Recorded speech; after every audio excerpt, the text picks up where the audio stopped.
And it's been a pattern that we've noticed with teams that have been really successful, and it's also been the opposite pattern which we've noticed with teams that haven't achieved what they wanted to achieve. When we talk about successful teams, there's one thing that they never talk about, but it's the same thing that unsuccessful teams always talk about: trust.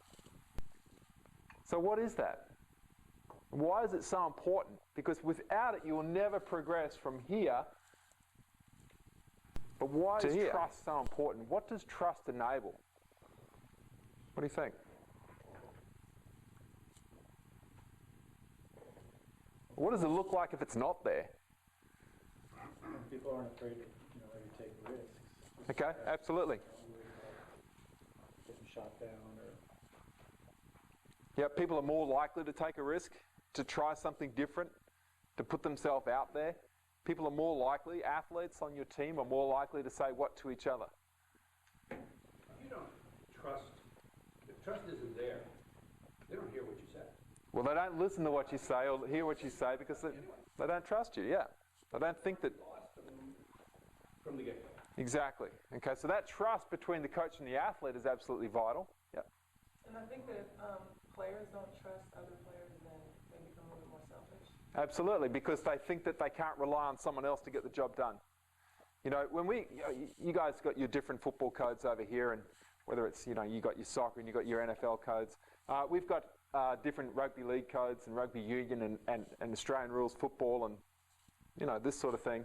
When we work with a team such as rugby league, trust on a rugby league field where you've got, your 13 players on each opposite team, and they've got to pass the ball and run through a defensive line.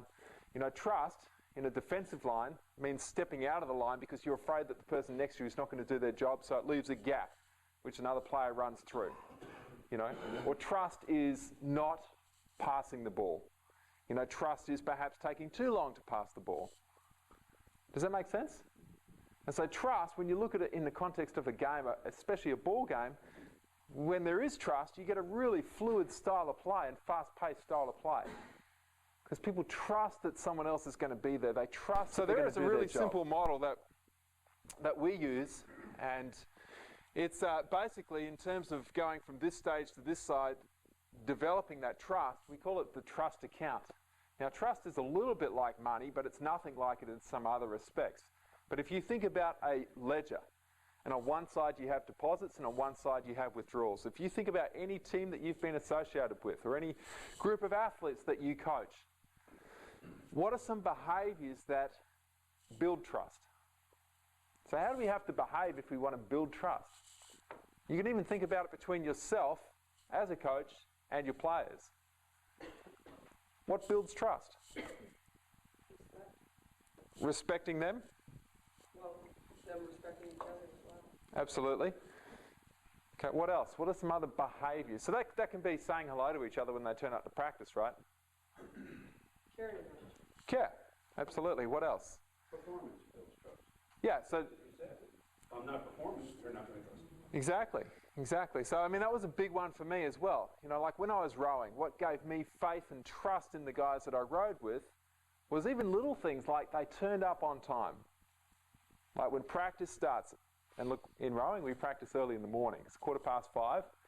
Got to be on the water at 5:30, and so you'd be turning up at 5 a.m. at the boat club.